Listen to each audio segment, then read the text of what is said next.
it's a special honor to make comments on Professor Jayal's paper. I don't know whether you guys know this, but she was my teacher in MA in JNU.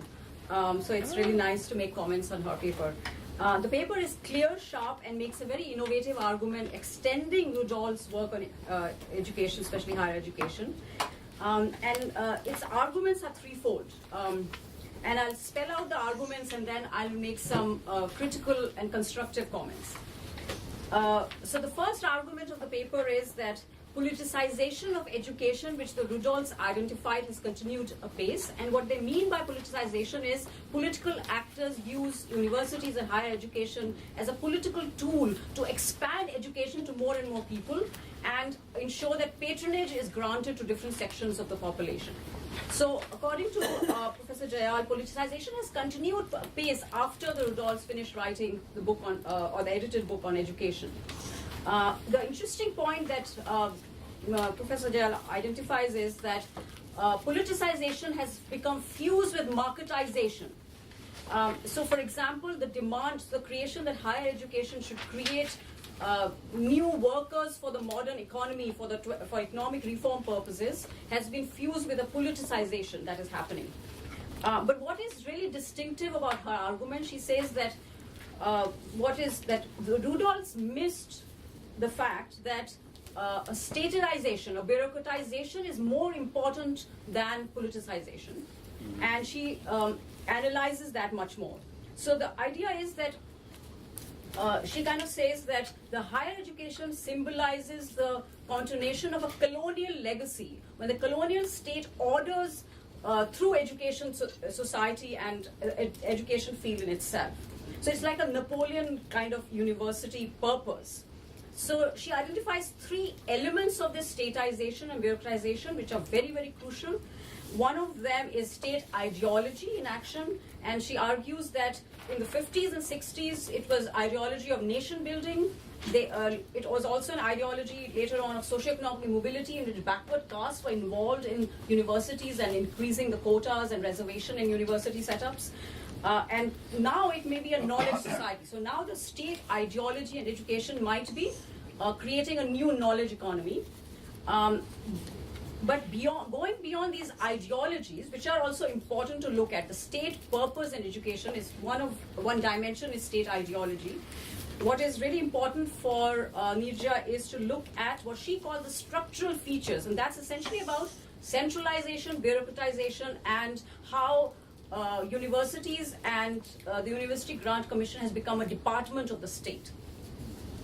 So the real crucial element is how curriculums are being decided in a sense by state actors, by bureaucratic actors, how the government in a sense of course controls salaries of teachers, how appointments are made, and essentially uses its resources to control teachers and even students. So this centralization and micro-regulation is what her paper highlights. Now, there's a suggestion which I'm going to elaborate a little bit more. There's a subtle suggestion that this kind of centralization and bureaucratization has created an interest amongst the teachers. So the self-governance capabilities within education, higher education, is being curtailed because this statization created a mutual benefit kind of scenario in which the incentives amongst the university teachers was to get more and more funds, to get better salaries, and so there's a mutual fit between this bureaucratization and the teachers and the university administration using the state resources to fund their personal advancements and careers. So it's not merely a top-down story. There is hints of a bottom-up process, and that I'm going to elaborate in the sense by saying that there needs to be more in the paper.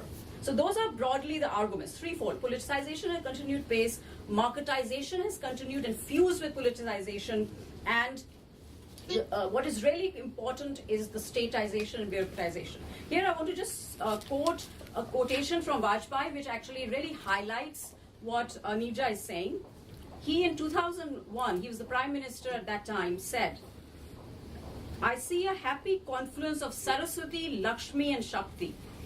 The new economy is driven by knowledge, which is Saraswati, It's a producer of wealth and prosperity, which is of course Lakshmi. So much so that Lakshmi seems to have a soft spot for software companies. However, beyond being a miracle of the mind and the market, information technology is also the source of great strength for our nation, which is Shakti. So I think these, Vajpayee saying this kind of highlights Niraja's point of how these things are, being reinforced, the three things. So let me get to my comments. So the first comment has to do with the main argument of the paper. And the point that I wanted to make is that it's not very clear whether the centralization or bureaucratization, it serves the political masters or bureaucratic masters. I mean, is it a state-centric argument, or it is completely a fusion of political and bureaucratic interests? And here, is it another symptom of politicization? I think the paper at points of various points emphasizes that the state project, the colonial legacy, and the control or the ordering of society is independent to politicization. But another point, it says they go together. So I think clarifying that how is centralization and statization, does it serve a bureaucratic master or a political master, would work well? And here I want to suggest that you might want to bring in James Scott, Seeing Like a State. And James Scott kind of has this idea that state schemes, even with the best of intentions, can create public failure. And he outlines 4 aspects. One of them is administrative order of nature and society, and you give a lot of evidence of that, how the bureaucracy orders different elements of the higher education to suit its purposes. So there's a lot of evidence, so it will fit into that first dimension of Scott. And the second is high modernist ideology of the state. That's what he points. The third is interesting, and here you have an opportunity to do more theoretical work, because he says the third element is authoritarian state. And for him, the state, Seeing Like a State, is fused with authoritarian systems. But India is a very democratic state. But here, how do democratic states, and here I'm emphasizing the state element of the democracy, and you emphasize that, how do they order and reorder society through higher education? I think there could be a real innovation to the Scottian framework that you could do. We've also seen that the Modi government has a specific agenda vis-a-vis Central University, and so bringing that into whether the Modi regime represents a hybrid democratic authoritarian system, and how the democratic state, what state purpose it has in ordering society. The fourth element of James Scott is prostrate civil society. And here again, the parallel would be that the internal capacities within the universities have actually been curtailed or rendered incapacitated. And so the education society within the university is as weak. So the centralization has created a weak civil society in the education field. So Scott might work in an interesting way for you to elaborate this idea that the logic of statization is distinct from the logic of politicization. The second point I wanted to make, which is kind of also about the central argument, is about this idea in the policy feedback literature called basically that it's not only that politics that drives policies, but policies that drive politics, but the other way, policies drive politics. The policy feedback claim is that if you have a new policy framework, that will create a new politics. And I think your argument is consistent with that, but it could be an interesting way to look at how the various, analysis of the various committees and how higher education policy itself has created a new politics, new interest groups have been created which lobby for those things. And that again will be consistent with a lot of the evidence. Here I wanted to suggest something, which is that bringing in a little bit of comparison. So there is clearly some variation, like the IITs and the IIMs are different. So how does the state project look like? Does it mean that these, does it mean that that these oases within India have escaped the larger processes of bureaucratization that you're outlining, or they have managed to mitigate the effect of bureaucratization through institutional design at a local level. And in fact, so it's a question of maybe what kind of state project. It's not merely centralization. For example, by the way, we are sitting in UVA, where Thomas Jefferson created this university. And the idea was that the UVA and many other universities, Thomas Jefferson, is wanting these universities to create better citizens. So it's not merely just state project, but what kind of state project. And so, the American universities have their problems, but the interesting thing might be what kind of a state project.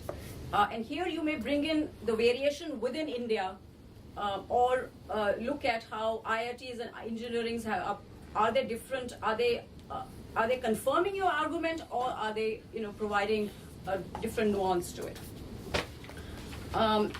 So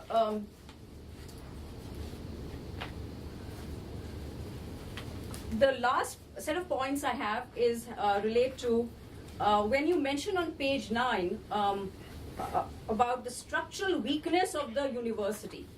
So I think currently the argument, attributes all the problems in the state and how state actors view how it has created bureaucratization and UGC, and it's a little bit of a top-down story, and the idea that on page 9 about the structural weakness within the university and how state actors and university chancellors have developed a mutual benefit in favor of bureaucratization, which you also mentioned, that needs to be expanded a little bit, because the capacity for self-governance, the capacity for coming up with an alternative model of higher education does not even exist from within the university. Or if it exists, there are so many competing interests in favor of bureaucratization within the university setup. So this is similar to that point that policy has created a certain politics within the university setup, and levers of change within the university setup, while I think you believe in self-governance and faculty governance, but there are enough faculty within the state university system, and there are enough faculty who have an interest in continuing to lobby for the same patronage.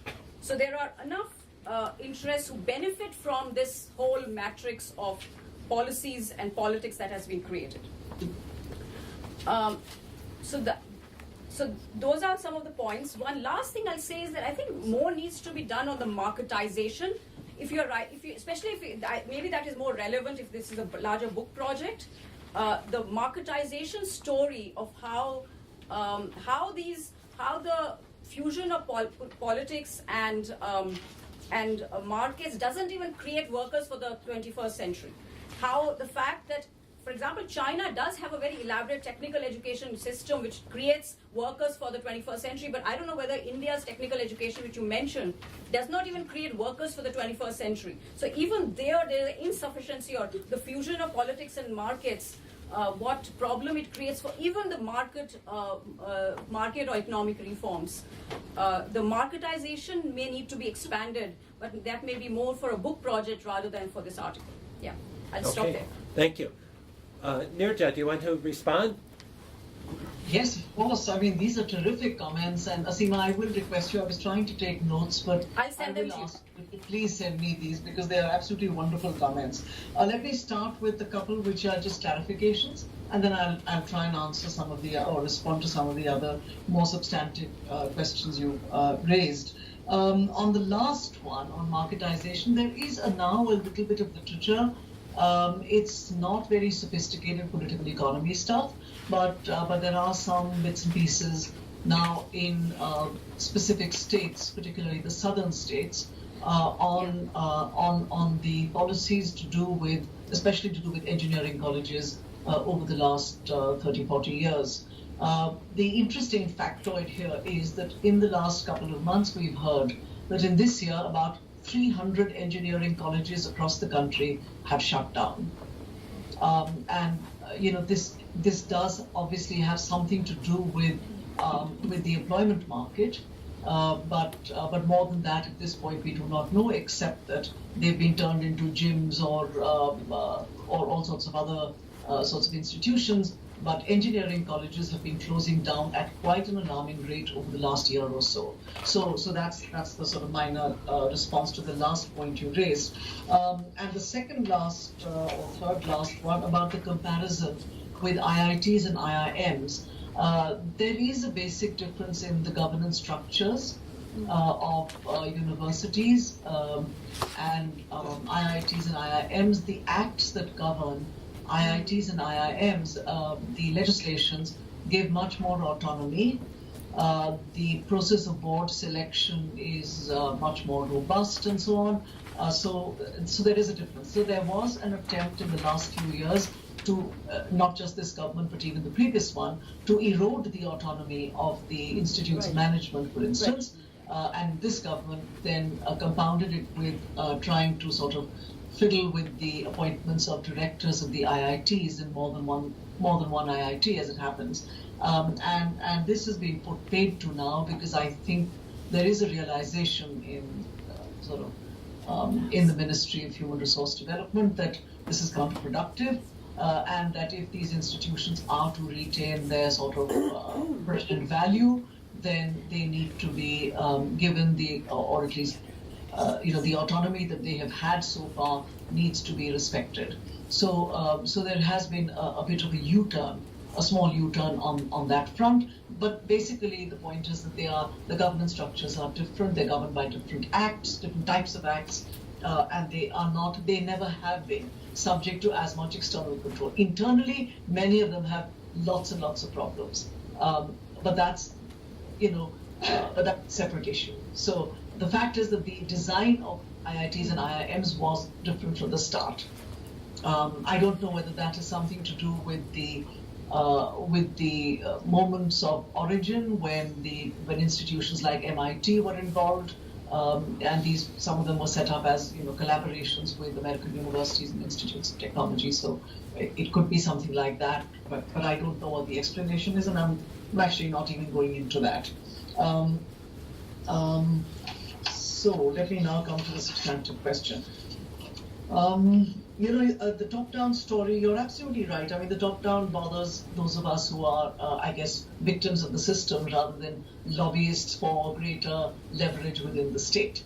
But the argument that you make is actually not very dissimilar to an argument made by someone who was, until he passed away a few years ago, a very vocal and a prolific writer on higher education in India. He was part of the system. His name was Amrik Singh.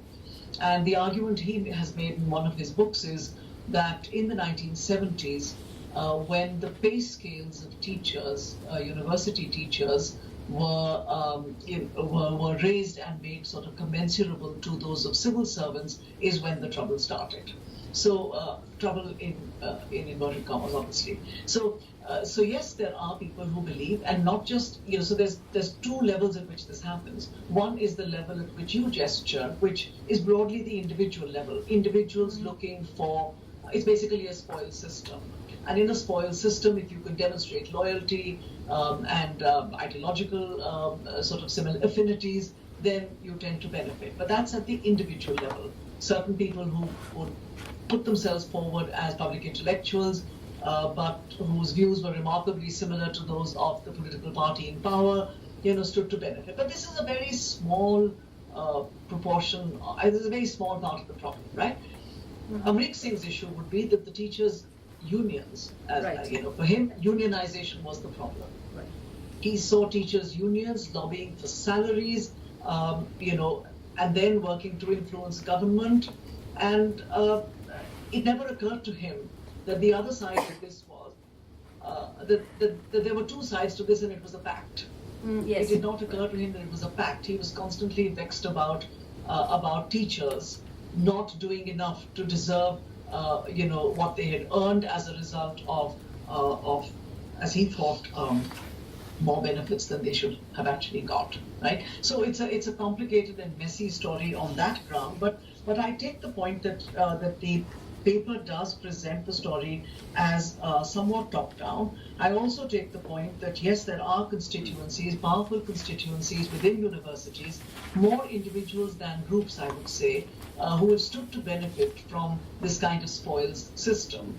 But I don't know to what extent the spoil system can account for everything that is wrong, in universities, whether alternatives don't exist within the university. Yeah, I think you're broadly right about alternatives not existing, but that is possibly more because, and there, actually Foucault and governmentality are relevant, though I have a disclaimer on that question in the paper. But yes, I think we are all governmentalized in a certain sense.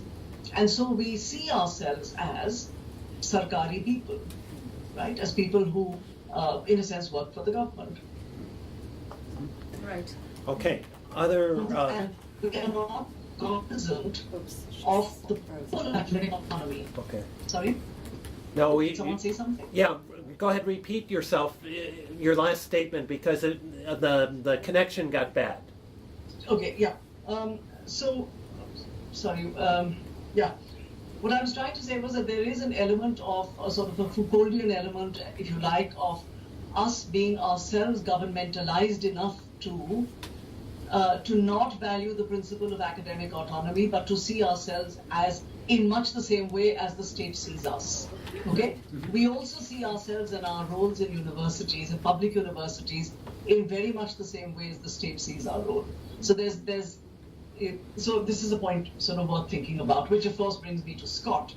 What a fascinating suggestion this is. So I've taught Scott over the years and this particular book, but I will go back to these elements that you have separated out and try and see whether the hybrid authoritarian, I don't know, possibly yes, but this will be too temporary a phase to assess a story which is much more, in terms of time, much vaster. It has a much vaster sort of scope in terms of time, and there are continuities over time, right? I heard someone saying over coffee at your end that, the right is saying that this is our moment and the left has done this for a long time. We now need to set right the balance that was skewed. So that sort of argument one hears all the time. And therefore, whether this is authoritarian, hybrid authoritarian, democratic, non-democratic, the variations in the ways in which universities are intervened in are not very dramatic, except for the last 2 years. Yeah. So but the last 2 years are not enough to perhaps make. Anyway, let me think about this. I'd have to think about this, and I'd have to reread Seeing Like a State. But the main question that you raised in this context, which is, I think, a very important question in this paper, and I have put in a lot of phrases which suggest that I am not certain of this relationship myself between the politicization and the bureaucratization or governmentalization.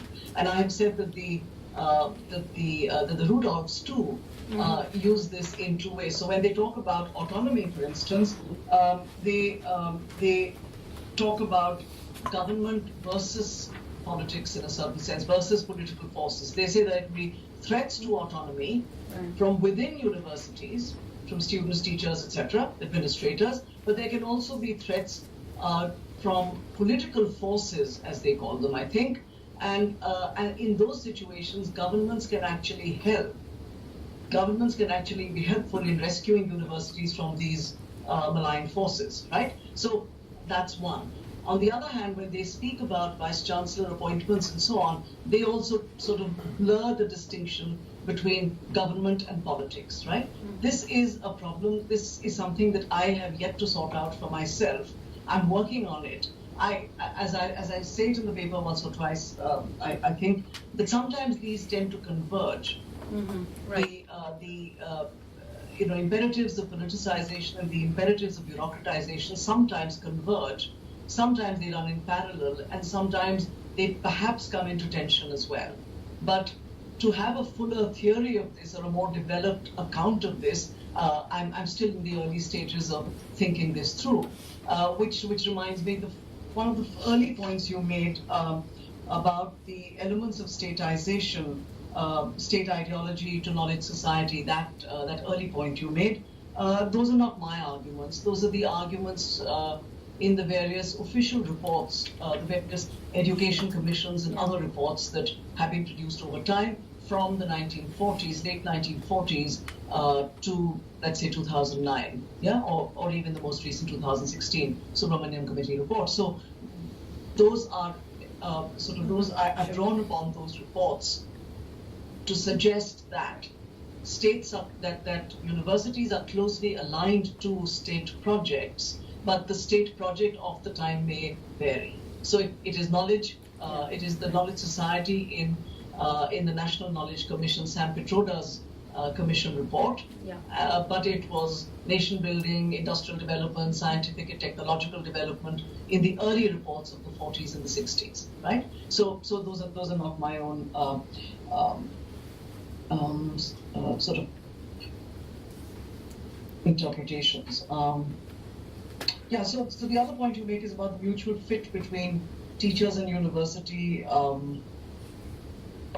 personal advancement, yeah, and you, yeah, I mean, that I think I've addressed that point already when I discussed Amrit Singh. So why don't let's open it up now to other people so they can comment, and then you'll come back, okay?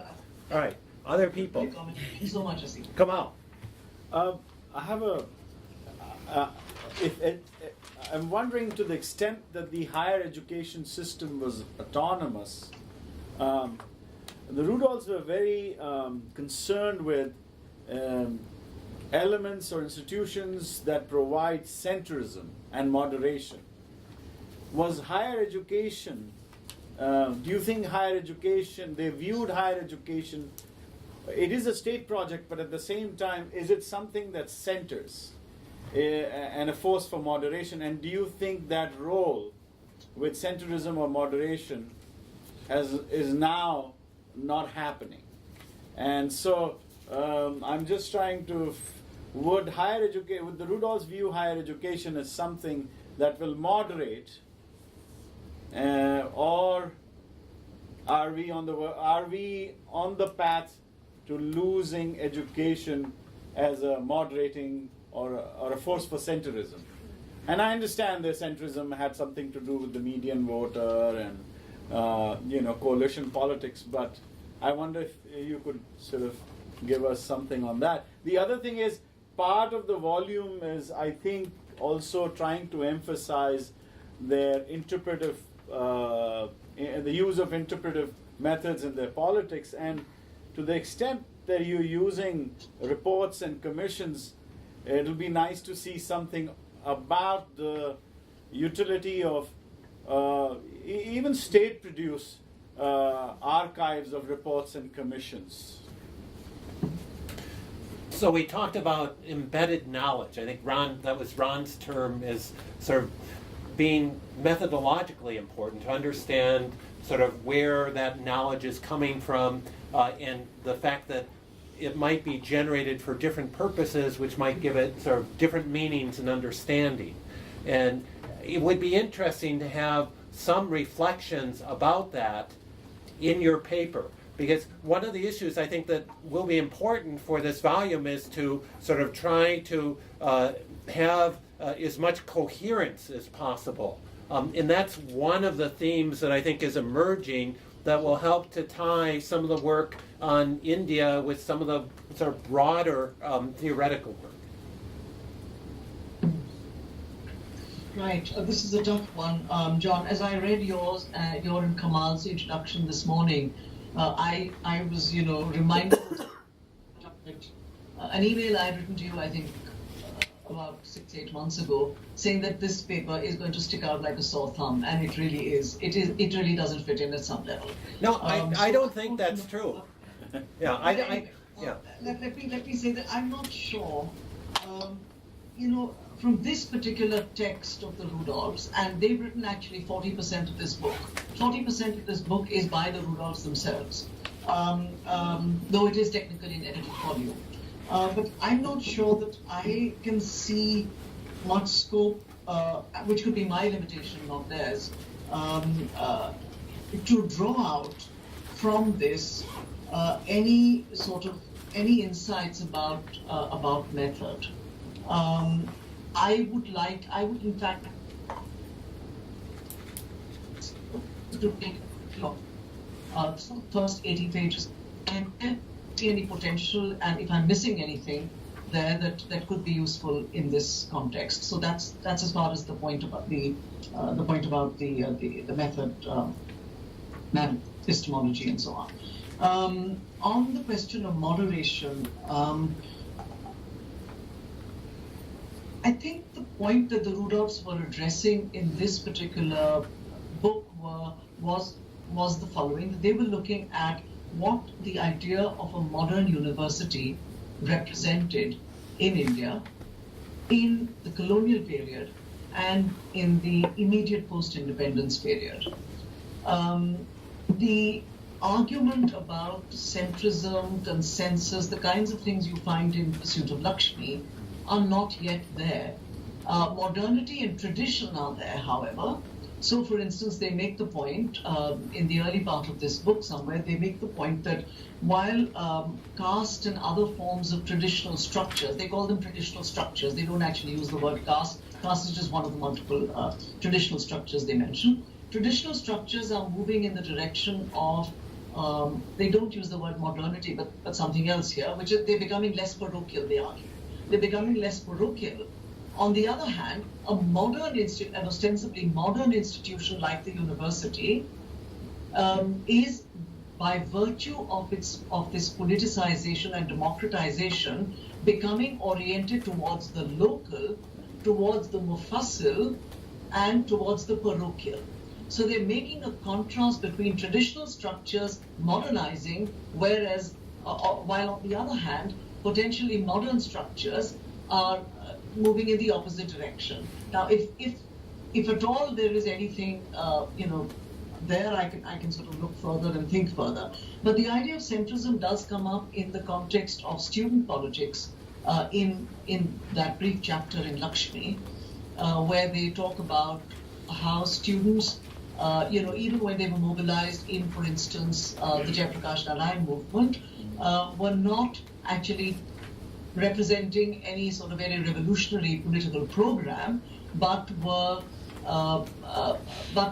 essentially centrist in their orientation, and that the issues that they were raising, that students have ever raised in the 60s and in the 70s, which is as far as they go on the issue of students as a demand group, the issues that they raised were always internal to universities, the Rudolphs argue, to do with exams and hostels and admissions and so on, rather than larger political issues. So they refer to them as a group that was interest class as much as an interest group, right? So the centrism issue does come in there, and I could certainly bring that in. But I'm not sure that the Rudolphs were looking at universities as forces of moderation or institutions that were centering a polity or even a society. I'm not sure I could read that into it, but I'm willing to reread it Niraja, to see if there's something missed there. Yeah. Can I raise a couple of other issues? Because Yes. Aside from centralization, the Rudolphs also talked about the state as a third actor, and as a powerful actor that exerted control and marginalized, especially labor. But I think one could also argue to some extent, and this would be somewhat controversial, capital as well, right? And I'm wondering, part of the story that you tell might be another episode in the state developing itself as a third actor to extend control over another sector of society. So that strikes me as one possible parallel. The other thing is that the Rudolphs have a sort of actually wonderful essay on bureaucracy and bureaucratization, right? Where it's one of those works that actually it's not focused on India, but one of the key arguments of it is that bureaucracy generates its own forms of power. And as bureaucracy becomes more specialized, becomes better institutionalized, it's also creating more power for the bureaucrats, right? And it seems to me, it raises an interesting issue for the educational sector in that is the bureaucratization that you notice, is it creating power for bureaucrats in and of themselves, or is the bureaucratization a process that is, in some sense, creating instrumental control for people in the political sector who sort of are promoting bureaucratization, but not doing it to create sort of this autonomous bureaucracy, but promoting the bureaucratization as a means of extending their control over this particular sector. So I think in that sense, there's a lot that they're writing that seem to be relevant theoretically for the work that you're doing. That was my point. Thank you for. I will look at this essay. I can't recall. I'll send it to you. I've had it on PDF. I'll just send it to you. But the last question that you asked, is it creating power for bureaucrats themselves, or is it an instrumental thing by politicians? On the face of it, I would say both. But I will relook at this. And on the issue of the state as third actor, the note I have here in response to you was this would be a little sort of historically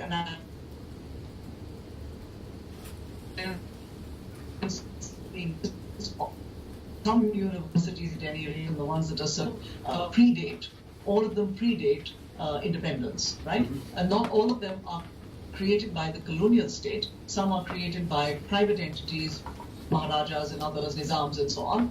But all of them, I think, predate independence, some by a very, very long period of time. So one would have to think about whether there's an historical anachronism here or what. I would need to think about that. Yeah, one last comment is, you in a couple of times you've noticed sort of there are two sort of contradictory interpretations. And to me, that's ultimately very Rudolphian. That is, that they would say it's quite possible that you can have two different sort of understandings generated from the same phenomenon, and they both could be right and capture different aspects of the same process. That merely reflects the complexity of the process. So, I think that there are a number of points where you make this observation that strikes me as very interesting and actually very revealing. Good, thank you. I will, I should look at this more carefully, or think about this more carefully. I will. Thank you. Okay. So I think, yes, Kalai. It's a wonderful presentation. I have a specific question with regard to the question of autonomy and the politicization.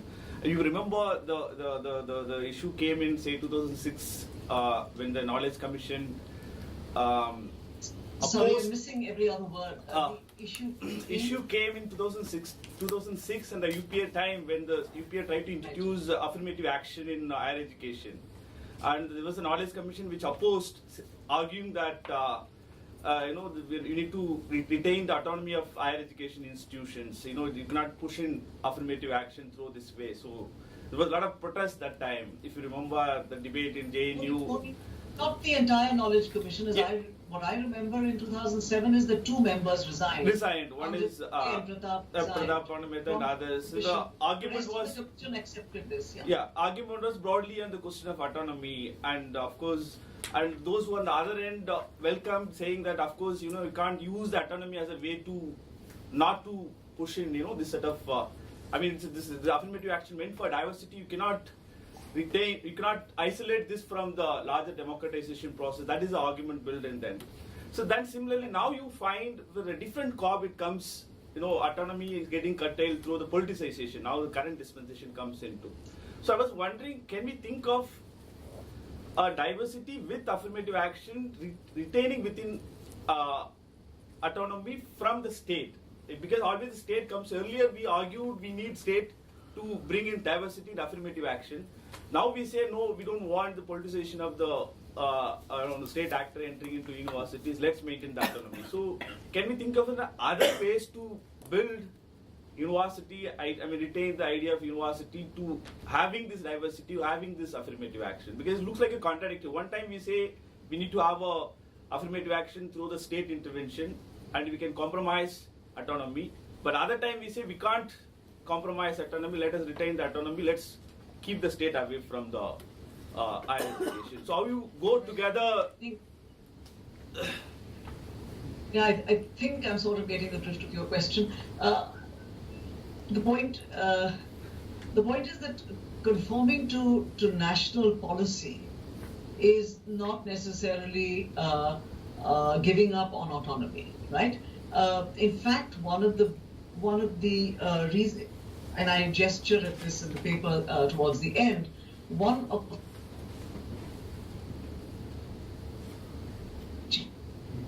the unions, whatever you want to call them, have the new proposal made for giving greater autonomy to some colleges, or giving greater autonomy to, as is now promised, to the so-called 20 institutions of eminence that the government proposes to fund, to fund more lavishly. The point that is repeatedly made is that autonomy implies two things that worry teachers in public universities. The one thing is that affirmative action will go out the window, that institutions which are given autonomy will not be required to conform to national policies on affirmative action. And the second is, and this is actually very real, this is part of the fine print of the institutions of eminence proposal, is that 70% of the money will come from government, the other 30% will have to be raised by the university, by faculty.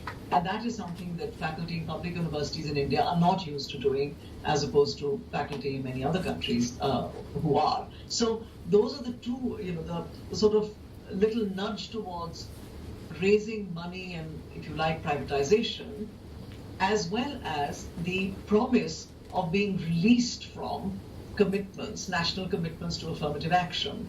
Those are seen as, but I actually have a problem. I mean, I don't have, and nobody I think has actually dwelt on this issue of what autonomy actually means, right? Where does autonomy, what are the limits to autonomy? Right? This is not a question on which we have any clarity, let alone a national consensus or even a public university consensus or any such thing.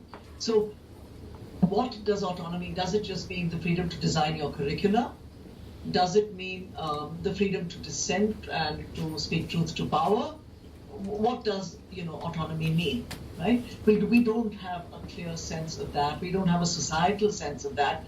And every time we have the term accountability thrown at us, it's as if autonomy does not make it possible for there to be any accountability, which is not the way it should be, right? It's the balance that you strike between autonomy and accountability that is important. You need rules and institutions and mechanisms to do that. We don't have them. We have not even thought about them to any degree at all. So there's actually no serious thinking or any serious clarity on this issue of autonomy. What does autonomy mean? But this is what it is typically taken to mean, that if institutions have autonomy, these are the two things they will be expected to do: raise their own money and be free of the constraints, within quotes, of affirmative action. And this is the reason why the term autonomy in the Indian academy is actually a bad word, rather than, as you would imagine, a word that normatively you would approve of. Mm-hmm. It's treated as it's a bugbear. It's a scare word. Autonomy is actually a scare word. Niraja, in the academy, which is astonishing. We're going to have to move. But let me, before we do, let me thank you for sharing both your paper and for staying up late in the night to discuss it with us. We very much appreciate it. Let me say that Kamal and I will be sending you some written comments on your paper. We also have a rapporteur, so we'll send you a written transcript of our conversation. And then we're also we'll post a video so you'll have actually a visual and verbal record of exactly our discussion. Okay? So thank you so much.